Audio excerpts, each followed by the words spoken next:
These are the White Cliffs of Dover, and this must have been the first bit of Britain that the Romans saw when they came to invade. In fact, they came in force in about May of AD 43.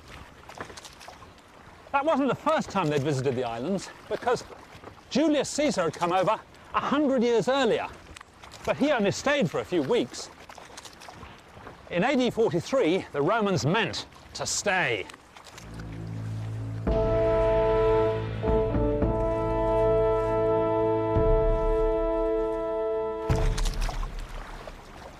In this series, I'm going to see what the Romans brought with them and what they left behind when finally they went home 400 years later. Why did they come? Well, partly for the glory, partly for the farmland and for the minerals like copper, lead and gold, and simply to trade. We'll be returning to those things later in the series, but for the moment, let's see how they established their first foothold.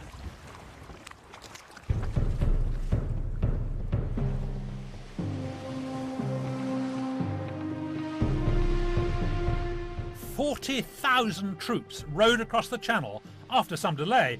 Terrified of what lay ahead, they'd nearly mutinied back in Boulogne and were brought into line only by a direct order from Emperor Claudius. When it came to ship design, the Romans borrowed heavily from the Greeks, as they did in many areas of technology. Their galleys had banks of rowers on each side, and they could also raise simple sails if the wind was in the right direction.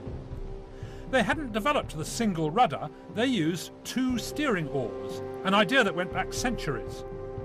For the final stretch, they would have used smaller landing craft to get to the beaches of Kent. The first Roman fleet actually hit British soil about here, a few miles north of Deal, but in fact the sea has receded a couple of miles in the last 2,000 years. So where they actually landed was here at Richborough, and at the top of the beach, to protect their supplies, they dug a ditch. This is the first scratch the Romans made on British soil.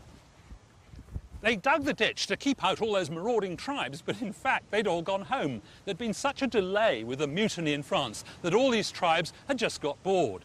However, they were seriously worried about these British tribes. Even Julius Caesar had said they were very frightening.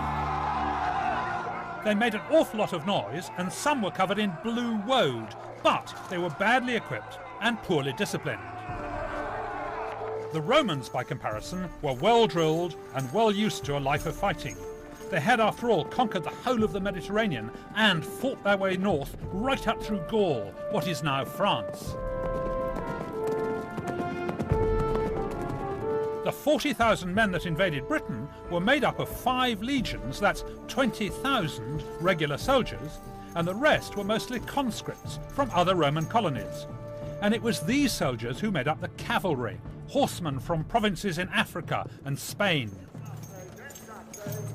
The Romans had the first professional army, and just like infantry today, each one of them was well equipped for a life of marching and fighting. First of all, he had sandals. Very nice, cool in summer, and in the winter they drained very quickly when you stood in a puddle.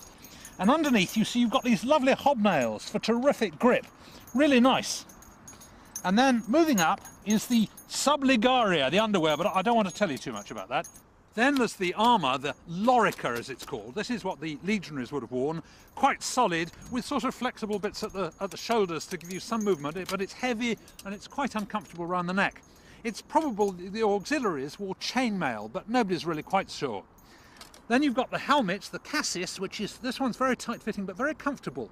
And you'll see it's well designed. It's got a sort of ridge above the eyes to stop blows coming down. It's got bits around the jaws to stop me being bashed from the side, and a lot of stuff around the back of the neck to stop blows there. So it must have been reasonably safe in here. It's quite tricky to put your specs on, but that probably didn't worry them because specs hadn't been invented. Then we've got the weapons. There's this little dagger on the left here, but the one I like is this, the sword. It's a sort of short stabbing sword. Vicious thing. I wouldn't like to get on the sharp end of that. You can really give a punishing blow. The only real problem is that because of the armour, I can't see the scabbard. It's sort of around the corner a bit, and they must have cut their hands a lot putting the thing away again. Then we've got a javelin, and this was quite interesting because you would chuck this at your enemies like that, point metal is actually quite soft, so when it hits the ground it bends over, and when they pick it up and throw it back it won't do you nearly so much harm. And finally you've got the shield here, and this is quite heavy. I wouldn't fancy carrying this for 50 miles of route march, and it's got a great big heavy boss in the middle, which A is for protection and B is for bashing your enemies on the nose. Quite a useful bit of equipment really, but quite heavy. All in all, when they were marching, they carried about 30 kilograms, which is very much the same as the modern infantryman.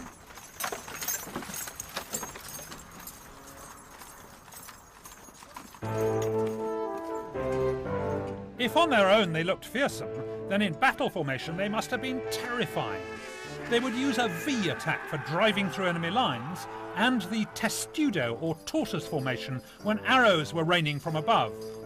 The Romans really knew how to organise, which made them good at military tactics and good at mass production of things. The troops pushed on through Kent and crossed the Thames near where London Bridge is today. From here they called the Emperor Claudius to come and accept the surrender, and when he arrived he brought something that really would have put the wind up the British. Imagine how terrifying it must have been to see 5 tons of elephant lumbering towards you, especially if you'd never seen one before. It's convincing evidence that Claudius really wanted to conquer Britain. It must have been a fantastic effort to get them into boats and across the Channel.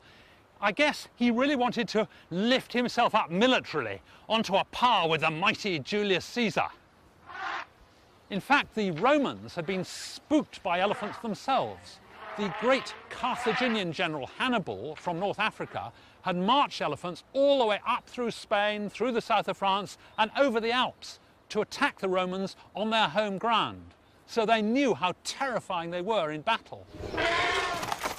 As they crossed the country, the troops quickly established forts like this one at Lunt, reconstructed on its original site near Coventry. It's home to a local group of history enthusiasts who parade as the 14th Legion. The Romans weren't just good soldiers, they were also brilliant engineers and builders, especially in wood. The gatehouse here at Lunt is a good example. The design of this gatehouse is based partly on the post holes that they found underneath it, and partly on the designs on Trajan's column. It's a famous monument in Rome, and it illustrates all sorts of military activity. At the top of this scene is the distinctive crisscross timberwork of a gatehouse. All the forts would have been made of wood in the early stages of the invasion, before they had time to settle down and use stone.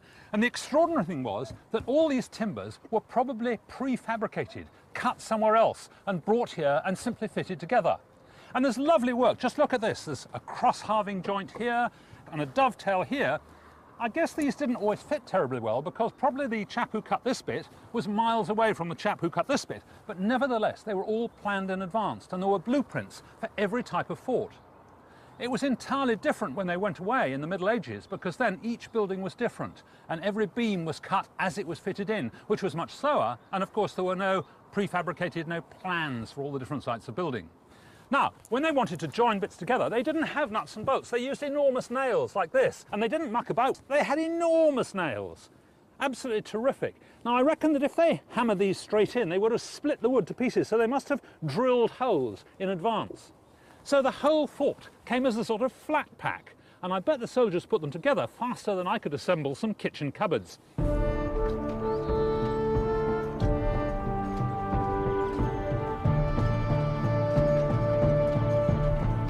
This wasn't just any old fort, because in fact it became the horse training centre for the British colony. The Romans didn't bring all their horses with them, they used to pinch them from the neighbouring tribes. The Celts were very good at breeding them, but they didn't actually fight on them. They used to ride up to the battle, but then get off and fight on foot.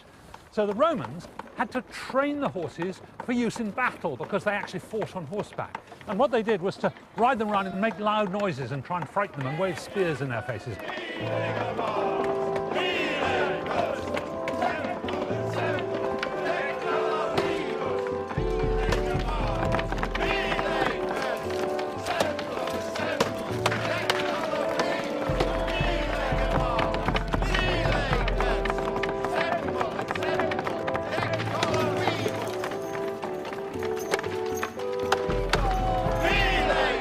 Roman cavalry were athletic and competitive. They trained hard so that man and beast, circling in what was called the gyrus, could outmaneuver the infantry, cut off their escape, and engage in close combat.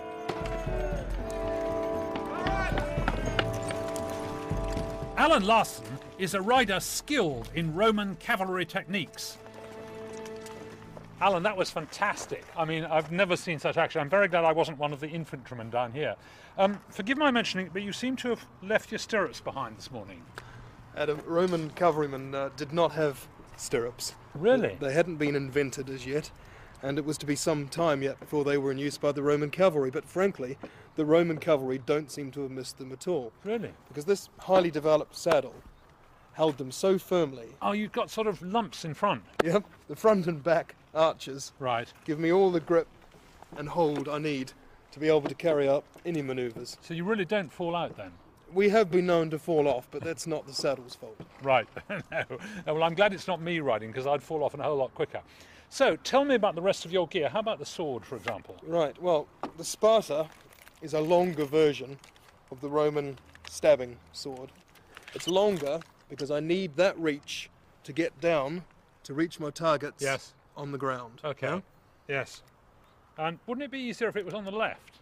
Well, if it was on the left, I'd have it there because I needed that extra length to draw it. Right. But because it's short enough to be drawn out like this, Right. it can be worn on my right-hand side. Okay. And how about your chain mail? This is sort of authentic, this stuff, is it? Absolutely. God, it feels Every horrible. link joined to every other in a painstaking process of manufacture. No, it gives me protection, Right. also plenty of flexibility, Yes. and a lot more comfortable to wear than the Lorica Sigmata of the infantry. Yes, I imagine that. Isn't it heavy, though? No, it's not particularly heavy, and at the end of the day, most of the weight's been carried by this fella. Maybe we could watch while you do a bit more of this violent exercise. What's the horse called? This is Matador. Matador. Good luck, Matador.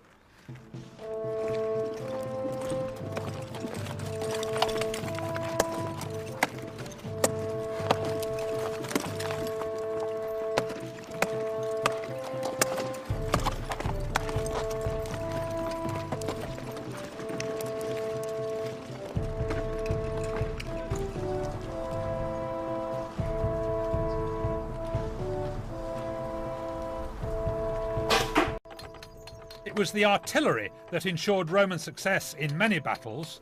Most of their weapons got their power from the torsion of twisted ropes. This is the onager, which means a wild ass, so called perhaps because of its kick.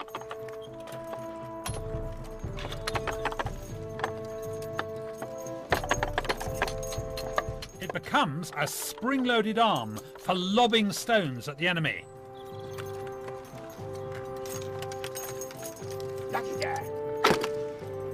Frightening perhaps, but not as accurate as the more advanced ballista, which was like a large crossbow mounted on a stand.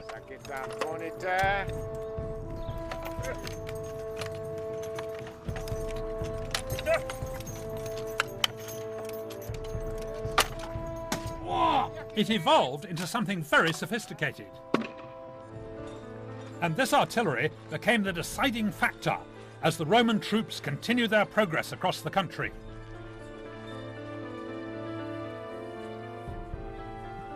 The Second Legion of the Roman army swept westward under the command of Vespasian.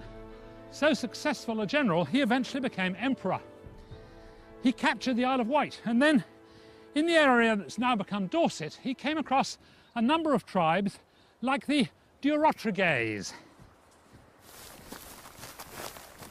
Conquering these people was an uphill job, literally, because not only did they live in Iron Age forts on the tops of hills, but they protected those forts with deep ditches and colossal ramparts like this one, up to 15 meters high. And the Romans had to cross these ramparts to get at the great settlement of maybe 1,000 people in huts on top of the hill. One of the Iron Age hill forts was here at Maiden Castle, near Dorchester. you can still see the massive protective ditch system that surrounded the tribal settlement on top.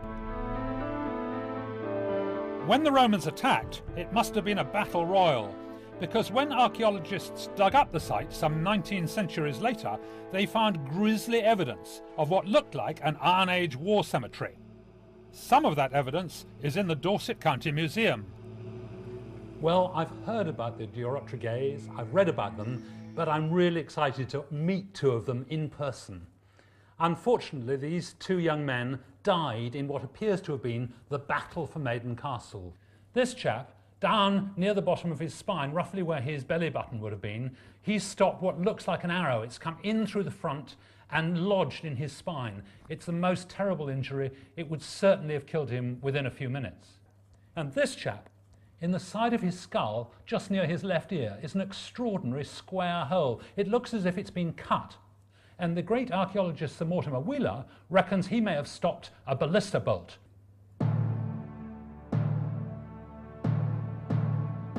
And Maiden Castle wasn't the only place where Roman artillery was decisive. 25 miles away, the same tribe had another well-defended settlement on the top of Hod Hill. That too fell to Vespasian's army.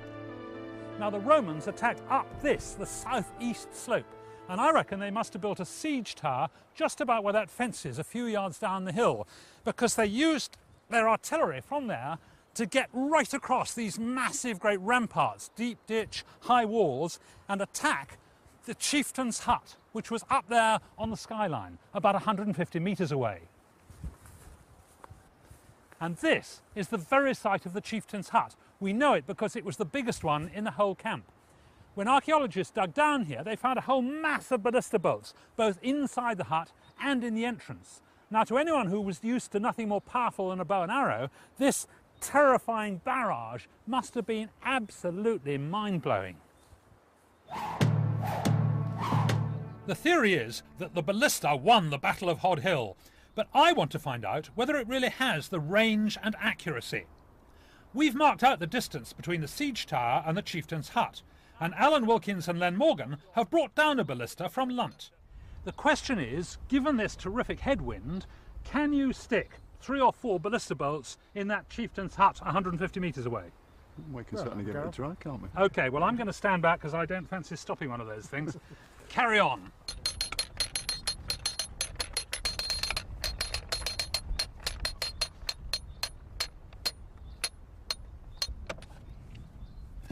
Yep.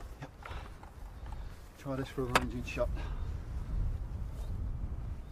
Yakita! Wow. Where was it? It was just slightly to the left of centre, wasn't it? Yeah, Huh? dead on the target, but Did it hit or did it just go over? Well, I thought it went slightly over. slightly, Slightly over. Very slightly over So the down top. a smidge then. Yakita!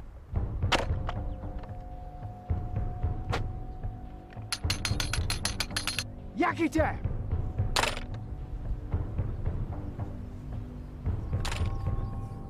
Right from the start, it's clear that the ballista has the range to cross the widest of Iron Age ramparts and ditches. Yakita!